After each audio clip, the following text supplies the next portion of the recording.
Welcome back to Veterans Corner. On the show today, veteran and musician Jill Young-Husband. She's telling us about her career, her extensive career in the military. So you're a little bit like a MacGyver. Pardon me? You're a little bit like a MacGyver. How Like so? you kind of, well, you've done it all. You've worked all your with the Well, UN and NATO and. it's funny you mentioned MacGyver. When I was on my junior leadership course, they gave us these taskings. Like for me, one tasking for myself. It's a leadership course. You need to change the tire on that 1-ton truck without a jack. And we always said, well, when I saw MacGyver once. Really? Yes. So yeah, No, that's what I'm thinking. Yeah, it's funny you mentioned so as that. long as you have like a little piece of gum and some elastic band, I can fix it.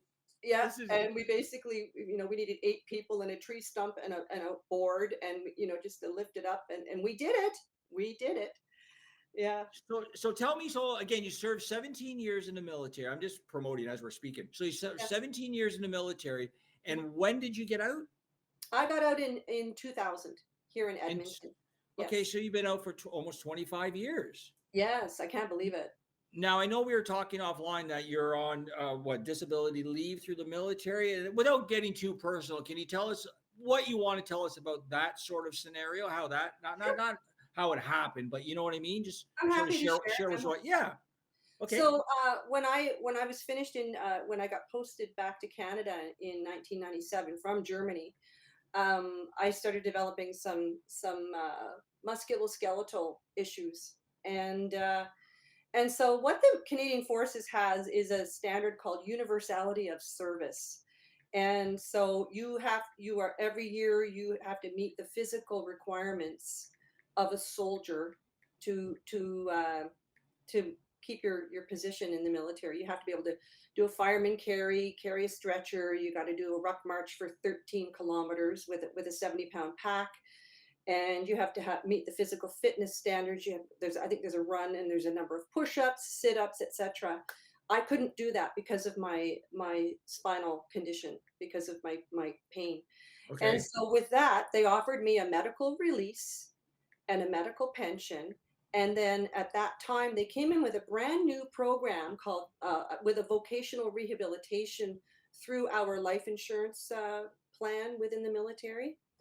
And so it was just implemented when I released. So it was a blessing, because I ended up taking the Grant McEwen music program here in Edmonton, which is one of a kind program for singers.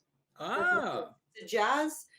I was accepted into the jazz performance program without any musical training whatsoever, because I just love to sing, and I play guitar. I know 3 chords. I'm a 3-chord guy. Yeah, 3 chords and the truth, Jay. Yeah. That's okay. So now for our viewers, now we're gonna shift things. Now we are all serious for a little bit, talking service and serving your country, but now we're gonna go to music. So let's shift it now. So you were saying off the air that you were sort of born with music in your blood. So tell us a little bit of history and take us through the veteran world with music. Sure. Well, I've always been a singer. I've been singing all my life. And as a kid, my dad used to play ukulele with the family, and he taught me how to play. And one for my birthday when I was 8 years old, I got a ukulele. Wow. So I started playing by ear, and I got a little instruction book, and you look at the diagram, you put your finger where the black dots are so you just sort of figure it out. And I've got an ear, so I can hear the chord changes and the chord qualities. And so eventually I got a guitar when I was in my teens, and I just started playing with friends, and I just played at like we'd have a house party or a kitchen party. And so and a lot of soldiers in the military, they play guitar out in the field. You see, there's usually 1 or 2. And so yeah, I used to just sing as a hobby. And when I was over in Germany, I teamed up with 2 other Canadians, one military and one was a military spouse, and we had a Canadian trio, and we would perform as volunteers at different Canadian events in Germany. Really? people would always say, "Jill, what are you doing in the military? Why aren't you a professional singer?" And I said, "Well, I don't have any idea how I could do that. I just like to sing." Wow. And Hey, did you so do when I cover? It was all covers, right? You were doing covers back then, I oh guess? yeah, Yeah. yes, and we did a lot of Canadiana covers in Europe. We did Anne Murray, the Rankin Family, Rita McNeil, Gordon Lightfoot. Yeah, we had a wonderful time with some of the songs that we shared with the international community overseas. So I said to myself, when I go back to Canada, I'm going to see about taking some voice lessons and music lessons. And so I got posted to the infantry. I wasn't well enough to do all of the physical things that was required, and so I had to get medical support. And then after 3 years, I was medically released, and I went to Grant McEwen. I auditioned, and they accepted me. I didn't think I would get, like, I was so insecure about my musical background because I had no official training, Yeah. and I even had stage fright with some of the instructors. Like I had horrible stage fright. But I found a tutor to teach me music theory, so at least I could pass the audition process to get into the program. Because there's a theory placement test, and I had no theory background whatsoever, and that's like another language. And Really? so I was accepted into the 2-year vocal performance program at Grant McEwen, and it was a boot camp. I don't it was hard work. It was hard work mentally just to learn the theory, how to analyze a chart, how to analyze a song, developing an ear, different chord progressions, the modes of jazz. Um, Why don't we do this? Why don't we open it up to our class, sure. right? Because I know they have some questions. And it's gonna mostly more music questions than veteran questions, Yeah. which is fine. All So right. okay, so from our first class member, I'm gonna say what oh, this is a good one. What was the hardest chord it took you to learn? So what chord is the hardest for you? Chord. Yeah, like like lyrics in chord. Like what chord? What chord? Like three chord. What chord is the hardest to play for you? I don't think there's any chords that are hard. You just have to like well, if you are singing in a four-part harmony, usually Yeah. the alto line is a challenge because there's you have to have a really good ear for intervals. I can sing a lead no problem. I love to harmonize. However, when you get into the 4 or 5 part like uh especially in classical music, for example, I went to hear a group called the King's Singers, and they started off as choir boys, and some of the chords that these fellas hit, like diminished fifth, I can't even imagine. My brain, I Okay, think. so here's another one. It says, But dear yeah, hmm so during your time at the People's Party, how did you support the veteran community across Canada? Now, was that for you, and maybe that's for Fraser? I'm not sure. Okay, so we'll move on. Next question. Okay, I don't know why that I'm just reading questions are coming up on my Yeah, feed here. Okay, so the next question is, what Canadian musician inspired you the most? John McDermott. John No McDermott. question. No So question. so tell our viewers, because I bet you a lot of people don't know who John McDermott is. Well, he's a Canadian tenor. Okay. Uh, he has his I think his father was Scottish, his mother was Irish or something.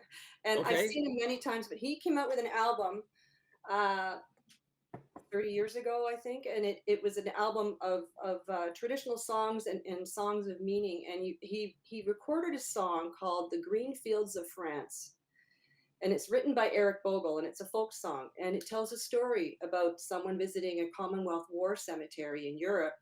"How do you do, young William McBride? Do you mind if I sit here down by your graveside?" And and so this whole he's done a lot of commemorative music to pay tribute to the soldier and to the veteran, and he has supported veterans his entire musical career. And so he inspired me. He inspired me to do what I do with my music, and that's to perform at commemorative events to honor the soldier. I And heard it. that's that's how I managed to connect with the Royal Canadian Artillery Band and also the Central Band of the Canadian Forces, where I performed at many commemorative events, including Rexall Place back in 2002 for the memorial service for the first 4 soldiers we lost in Afghanistan. This is, I mean, that's not great, but this, what you're sharing right now is awesome, Joe. Like, I really appreciate this. And we have a lot of veterans watching, a lot of people watching.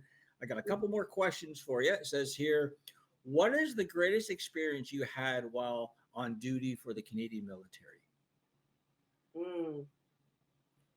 That could be a tough one, right? While on duty, well, I'll tell you, I was serving over in Germany, and in 1995, it was the 50th anniversary of victory over Europe. Okay. And so I went over to the Netherlands to the Grosbeek National Cemetery, Canadian Cemetery, where there were over 2,000 soldiers buried. And they're all in their 20s, like teens and Wow. teens. Yeah. Can you imagine 2,000 headstones, over 2,000? And I was Wow. with my dear friend Tara, who was also serving with the NATO AWACS. Her grandfather was buried there. He died in Okay. 1944 during Operation Market Garden. And so I met veterans who fought with these soldiers. They came over from Wow. Canada, and I've got I have some photos on my Facebook where there's myself and this group of veterans, World War II veterans, and I'm in my uniform, and they all they wanted was a hug and a kiss. Wow. Really? I mean, I just had so much love for these men. They were, and the fact they made the trek overseas, and they were in their 70s and 80s at that time, and some of them were wearing their uniforms from that time. Wow. Like, that just gives you goosebumps, doesn't it? Like, that's just Yeah. chilling about how you talk about that. And it's a whole nother world that civilian life, people like me, myself, we just don't like, Mhm. I don't have a clue. You know what Mhm. I mean? It's like, so I Yeah. really appreciate you sharing. Okay, let's have one more question. I mean, I could go on for days. This is Mhm. great. I'm gonna Mhm. have you back and talk more about music, and maybe we'll even get you do a little bit of acapella. Ooh. Okay, here's the next question. What country were you deployed to that you have had the most valuable experience, and why? Oh, Germany. Germany Germany? for sure, because we would deploy to Italy, Greece, and Turkey on a regular basis to the forward operating bases with the AWACS with an international crew. And I got to see Europe and work with a professional group. And I felt at that time um, performing a really vital service as an international crew. You know, keeping the people on the ground safe by keeping this air space clear of fighter jets, the Wow, different that factions is that were. so.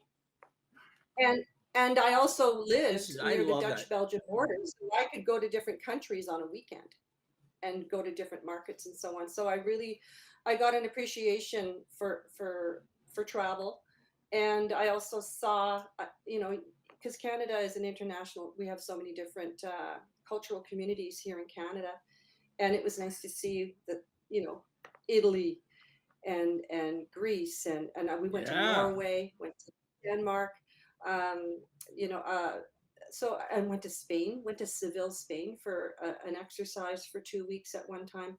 It was extraordinary. I was very fortunate as a corporal administrative clerk. I So won the let me ask lottery for you a posting. question, and I think, yeah. So let me ask you a question here, and then I think we're going to kind of wrap up the show a little bit. What do you think? Did you have any interaction with the U.S. military? Did any soldiers on south of the border? And can you give us a little bit of feel of what you think? How was your experience with them, if you had any, with U.S. Oh soldiers? well, with my squadron in Germany, we had a number of Americans. Like we the 3 squadrons with the AWACS. Squadron 1 was the American squadron. Squadron 2, where I was working, was the Canadian squadron. Squadron 3 was German, but it was an international squadron. But each squadron, there was more you. There were more Canadians in my squadron than Squadron 1. So we had an international crew. The Americans were wonderful, and we would have potlucks. They were very professional. Um, Yes, That's nice to hear. That's we nice. worked with 12 different nationalities, but the Americans were neighbors. So, we got along wonderfully.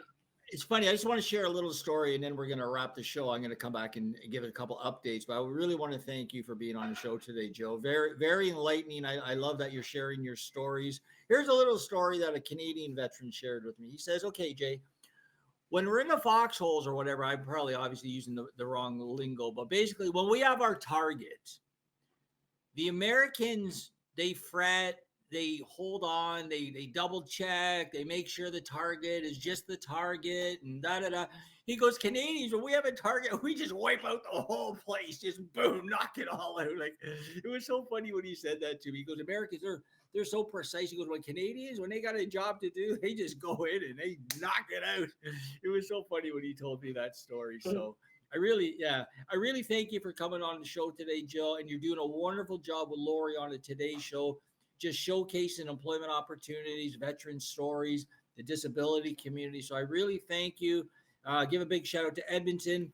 When I come back, I'm going to wrap the show and I'm going to have a couple updates. So again, by the way, our Facebook page has been blowing up the whole show. And we're going to get Fraser Newcomb back on. I guess obviously technology, we Yeah. can't do anything about it. But Fraser, if you're watching, we got you booked. You're coming back on. So thanks again, Jill. I'm going to come back and wrap the show. You're watching Veterans